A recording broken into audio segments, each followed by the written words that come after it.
Hi student, आज हम लोग स्टार्ट करते हैं अध्याय 9। लेसन का नाम है आपका, एक्सरसाइज आपकी है अवकल समीकरण। देखिए स्टूडेंट, इसको हम सॉल्व करने से पहले थोड़ा सा परिभाषा देख लेते हैं, उसके बाद हम लोग आगे बढ़ते हैं। यहाँ लिखा हुआ है अवकल समीकरण क्या होता है। तो सबसे पहली बात, अवकल समीकरण की परिभाषा अगर देखा जाए तो यहाँ लिखा हुआ वह समीकरण जिसमें स्वतंत्र चर, परतंत्र चर और परतंत्र चर का स्वतंत्र चर के सापेक्ष अवकल गुणांक होते हैं, अवकल समीकरण कहलाते हैं। यानी कि कहने का मतलब ये, जैसे कि मैं एग्जांपल यहाँ से आपको समझा रहा हूँ, ये एग्जांपल लिखा हुआ है, उसमें आपको x स्वतंत्र चर हमारे पास मान लेते हैं कि स्वतंत्र चर x है और परतंत्र क्या है y, ठीक। तो और उसमें d D x of y, अगर इस तरीके के वैल्यूज़ उसमें हैं तो वो जो समीकरण होगा हमारा, वो समीकरण क्या कहलाएगा, अवकल समीकरण। जैसे कि एग्जांपल में दे रखा है, ये पहला एग्जांपल दिया, d D x of y बराबर 3x माइनस का 4, ये तुम्हारा अवकल समीकरण का एग्जांपल है। दूसरा दे रखा है x minus d D x of y plus y minus 3 बराबर 0, इसमें x भी दे रखा है, y भी दे रखा है, d D x of y. तो इस समीकरण को हम बोलेंगे क्या, अवकल समीकरण।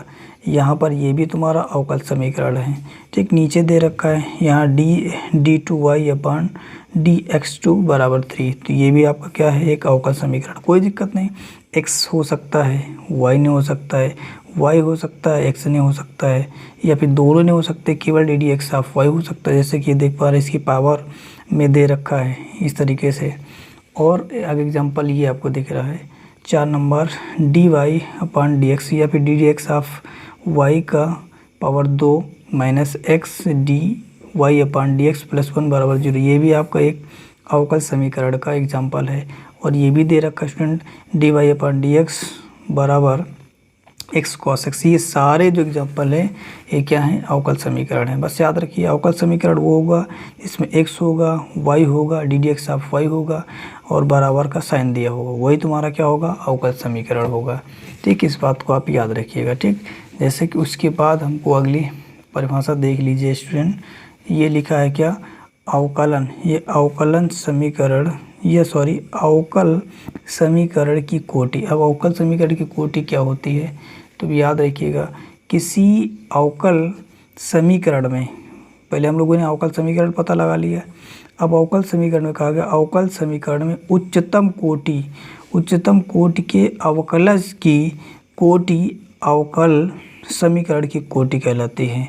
अब कोटि का मतलब ये होता है स्टूडेंट कि जैसे मान लेते हैं हम यहाँ पे d D x of y, इसका मतलब एक बार इसका अवकलन हुआ तो इसको कोटि कितनी हो जाएगी, 1।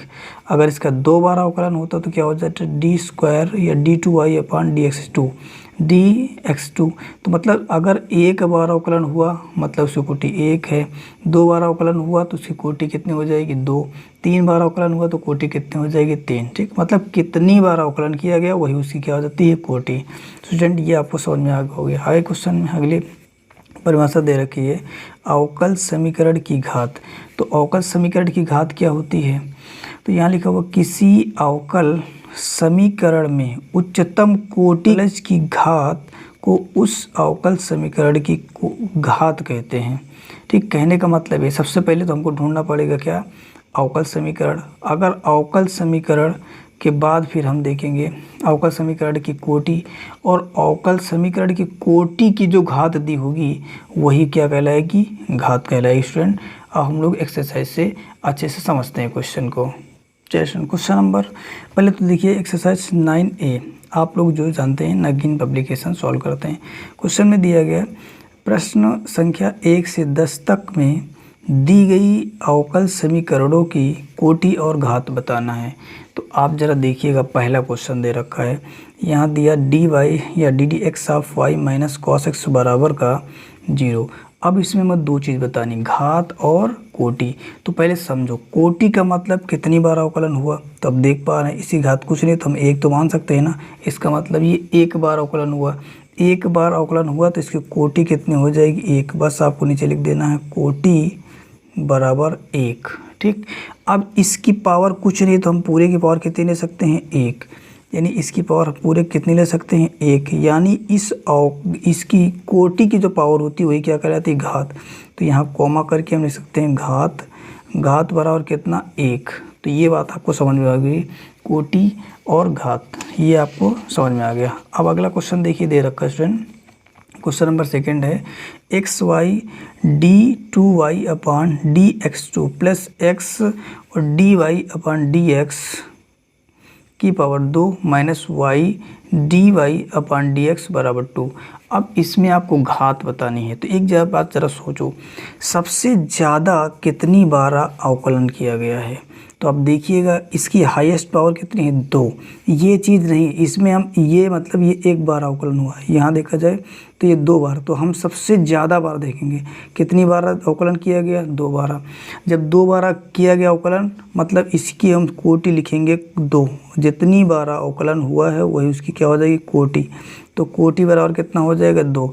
अब इस कोटि की पावर कुछ नहीं तो कितनी होगी, 1, और यही इसकी क्या कहलाएगी, घात कहलाएगी। तो घात बराबर कितना लिखेंगे स्टूडेंट, 1। आप ज़रा ध्यान से देखिएगा, यहाँ पावर 2 दिख रही, लेकिन याद रखना इसका 1 बार अवकलन हुआ, मतलब ये कम बार हुआ है, इसीलिए इसकी कोटि कम है। तो कोटि की पावर कम है तो वो नहीं मानेंगे। यहाँ पे ये आपको हो जाएगा आंसर, यानी कोटि आपकी 2, घात कितनी आपकी, 1। ठीक। क्वेश्चन नंबर 3 देखिए, यहाँ दे रखा आपका d2y upon dx2 plus cos dy upon dx plus का बराबर 0। अब इसमें मुझे क्या बताना, कोटि। तो आप कोटि तो आसानी से बता ले जाओगे, कोटि कितनी हो जाएगी आपकी, कोटि बराबर 2, कोई दिक्कत नहीं, आपने कोटि बता दिए 2। लेकिन इसकी घात परिभाषित नहीं होगी क्योंकि ये भिन्न है, और भिन्न रूप में अगर दे रखा है तो उसमें हम लोग जो है उसकी घात परिभाषित नहीं कर पाएँ। तो आप नीचे लिखेंगे, यहाँ लिख देंगे क्या, बगल में लिख दीजिए घात परिभाषित नहीं है। तो आप लिख दीजिएगा घात परिभाषित नहीं है। ठीक, इतना आपको लिख देना हो, घात परिभाषित नहीं है। आप कारण देख सकते हो, कारण में क्या स्टूडेंट कि ये जो आपका ये भिन्नात्मक है। अगर ये भिन्नात्मक ना होता तो हम बता देते हैं। ठीक है स्टूडेंट, समझ में आ गया। आगे चलिए, क्वेश्चन नंबर 4 देखिए स्टूडेंट। क्वेश्चन नंबर दिया d2y अपॉन dx2 प्लस 1 बराबर 0। अब इसमें मुझे 2 चीज़ बतानी, एक कोटि दूसरी घात। तो आप ज़रा ध्यान से देखिएगा, इसको कितनी बार डिफ्रेंशिएट किया गया है।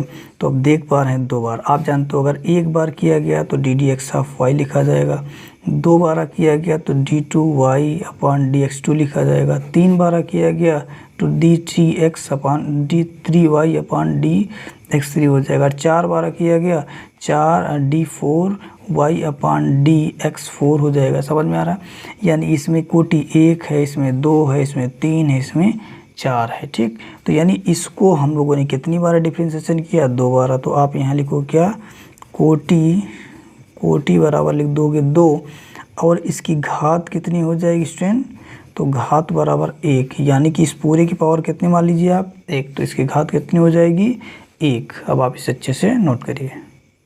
क्वेश्चन नंबर 5 दे रखा है स्टूडेंट, dy अपॉन dx या ddx of y plus y बराबर log x। अब इसमें मुझे 2 चीज़ बतानी है, कोटि और घात। तो भाई देखिए कितनी बार डिफ्रेंशिएशन किया गया, कुछ नहीं तो आप 1 मान सकते हो, मतलब इसकी कोटि कितनी हो जाएगी।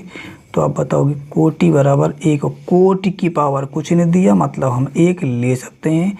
इसका मतलब कि ये आपकी घात जो हो जाएगी कितनी हो जाएगी स्टूडेंट, 1 हो जाएगी। ठीक, स्टूडेंट क्वेश्चन नंबर 6 देखिएगा। क्वेश्चन नंबर 6 दिया 2x d2y upon dx2 minus का dy अपॉन dx प्लस 5 बराबर 0। इसमें भी आपको कोटि और क्या बताना है, घात। तो आप ज़रा देखिएगा इसको कोटि कितनी है, तो कोटि आप बताओगे यहाँ से 2। कोटि कितनी बताओगे स्टूडेंट, 2। कोटि 2 क्यों बताओगे, क्योंकि भैया जितनी ज़्यादा बार डिफ्रेंशिएशन होगा, अवकलन होगा, वही इसकी कोटि कहलाएगी। और कोटि की पावर कुछ नहीं है तो हम जानते हैं कि 1 मान लेंगे, तो इसी को हम बोलते हैं क्या, घात। तो बराबर घात कितनी आ जाएगी, 1 आ जाएगी स्टूडेंट। चलिए क्वेश्चन नंबर 7 देखिएगा। ये क्वेश्चन दे रखा है d3y अपॉन dx3 प्लस 2 और यहाँ dy अपॉन डी एक्स की पावर 4 + 3 बराबर 0। अब इसमें मुझे घात और कोटि बताना। स्टूडेंट देखिएगा इसमें सबसे ज़्यादा बार कितनी बार डिफ्रेंशिएशन हुआ है, तो यहाँ से आपको मैंने समझा दिया 3। तो यहाँ से जो इसकी कोटि मतलब 3 बार डिफ्रेंशिएशन हुआ, तो इसका मतलब इसकी कोटि कितनी आ जाएगी 3। तो कोटि बराबर कितना लिखेंगे स्टूडेंट, तो अब बताओ कोटि बराबर आपका आ जाएगा 3। लेकिन स्टूडेंट याद रखिएगा इस कोटि सबसे ज़्यादा बार जो हम लोग अवकलन किया है उसकी पावर कुछ नहीं तो कितनी मान हो गई 1। तो यहाँ से घात क्या आने वाली है स्टूडेंट, तो बताओ घात आएगी 1। आप ये मत कहना कि इसकी पावर 4 है तो ये आंसर ना, क्यों, क्योंकि इसका अवकलन हम लोगों ने एक बार किया है, एक बार किया है मतलब इससे छोटा है। जब इससे छोटा है तो ये पावर मान्य नहीं होगी। अगर यहाँ पर 3 हो जाता है इस जगह पर, यहाँ पे 3 यहाँ पे 3, तो उस कंडीशन पे ये इसका घात में ये आ जाती, ठीक है। पर यहाँ पर आपको जो आंसर आएगा कोटि 3 आएगी और घात कितनी आएगी 1, ठीक। क्वेश्चन नंबर 8 स्टूडेंट दे रखा है d2y अपॉन dx2 की पावर 3 और यहाँ पे दिया है x ब्रैकेट अंदर dy अपॉन dx की पावर 2 - 5। इसमें हमको घात बताना है। फिर आपको ढूंढना होगा क्या कि सबसे ज़्यादा हम इसे कितनी बार अवकलन किया गया, तो आंसर 2 बार। तो यही इसका क्या कहलाएगी, तो आप बताओगे कोटि। कोटि में कितना लिखा जाएगा 2, और कोटि अधिकतम कोटि की जो घात होगी उसी को हम लोग बोलेंगे अवकल समीकरण की घात, ठीक। तो बात समझ में आ गई। यहाँ से आपको घात कितनी मिल जाएगी, तो आप बताओ घात 3 मिल जाएगी और कोटि कितनी मिल जाएगी, तो आप बता दोगे 2। स्टूडेंट समझ में आ रहा होगा। चलिए अगला क्वेश्चन देखते हैं। क्वेश्चन नंबर 9 देखिए स्टूडेंट, दिया गया है d2y अपॉन dx2, दिया गया यहाँ 4 अंडर रूट कितना x प्लस यहाँ पे दीजिएगा कितना dy अपॉन dx की पावर 2। अब इसे सॉल्व करेंगे, घात कैसे बताइए स्टूडेंट, पहले इसको सॉल्व करेंगे। एक बार पहले समझो, जैसे मान लेते हैं यहाँ पर दिया गया x बराबर, या फिर मान लेते 2 बराबर कितना दिया गया √x, ठीक। अगर स्टूडेंट यहाँ से हम x की वैल्यू निकालें तो इसका मतलब यहाँ हमेशा नंबर 2 माना जाता है। जब इधर से रूट हटाएंगे तो इधर कितना हो जाएगा, तो अब बता दो कि इधर स्क्वायर लग जाएगा, क्यों यहाँ 2 होता तो स्क्वायर लग जाएगा, बराबर कितना आ जाएगा x आ जाएगा। अगर इसी तरीके से यहाँ पे लिखा होता 2 बराबर यहाँ 3x लिखा होता है, तो उस कंडीशन पे ये इधर आके कितना बन जाता, तो बताते आप x की पावर 3 बन जाता। इसी तरीके से बराबर कितना, सॉरी ये 2 था तो 2 की पावर 3 बन जाता, बराबर कितना x आ जाता। इसी तरीके से आप क्या करिए, अगर मान लेते हैं यहाँ पे कि 2 बराबर √4, ये x है यहाँ पे 4 दे रखा है, तो अगर हम इसको हटाते रूट को इस साइड लाते तो ये इसकी पावर कितनी बन जाती, 2 की पावर 4 बन जाती, बराबर कितना आ जाता x।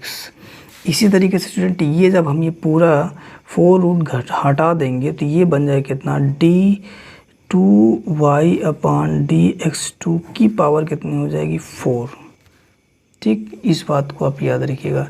इधर पावर कितनी बन जाएगी 4, इधर कितना बचेगा x plus dy upon dx की पावर कितनी 2, ठीक। अब हमको इसमें घात और कोटि बतानी। स्टूडेंट देखिए सबसे ज़्यादा कितनी बार इसका अवकलन हुआ 2 बार, तो इसकी जो कोटि आ जाएगी, कोटि कितनी हो जाएगी, तो कोटि बराबर आप बता दीजिएगा 2 हो जाएगी। लेकिन घात कितनी हो जाएगी, अधिकतम कोटि की जो घात होती वही अवकल समीकरण की घात कहलाती, तो घात कितनी हो जाएगी आपकी 4 आ जाएगी स्टूडेंट। तो आपका आंसर जो आएगा कोटि 2 आ जाएगी, घात कितनी आ जाएगी 4। स्टूडेंट क्वेश्चन नंबर 10, यहाँ d2z upon dy2 plus dz upon dy की पावर 3 प्लस का 1 बराबर 0। इसमें मुझे घात बतानी। स्टूडेंट फिर वही आप चक्कर देखिएगा कि सबसे ज़्यादा कितनी बार अवकलन किया गया, तो आप बताओगे सबसे ज़्यादा 2 बार। तो यहाँ जो कोटि आने वाली है तो कोटि आपकी कितनी हो जाएगी, तो बताओगे 2, कोटि 2 आ गई स्टूडेंट। तो कोटि की अधिकतम घात जो होगी वो अवकल समीकरण की घात कहला जाएगी, कितनी हो जाएगी 1। यानी यहाँ कुछ नहीं दे तो हम कितना मान सकते हैं स्टूडेंट 1 मान सकते हो। तो यही जो है अवकल समीकरण की क्या कहलाएगी घात, यानी कोटि कितनी आ गई, घात कितनी आ गई। स्टूडेंट अब आप इसे 2-3 बार अच्छे से प्रैक्टिस करिएगा, और यदि आपको समझ में आता है तो चैनल को सब्सक्राइब कर लीजिएगा, ताकि इसके बाद जो हम 9B के क्वेश्चन करवाएं उसका नोटिफिकेशन आपको मिलता रहे, और अपने दोस्तों तक शेयर करते रहिएगा स्टूडेंट। Thank you.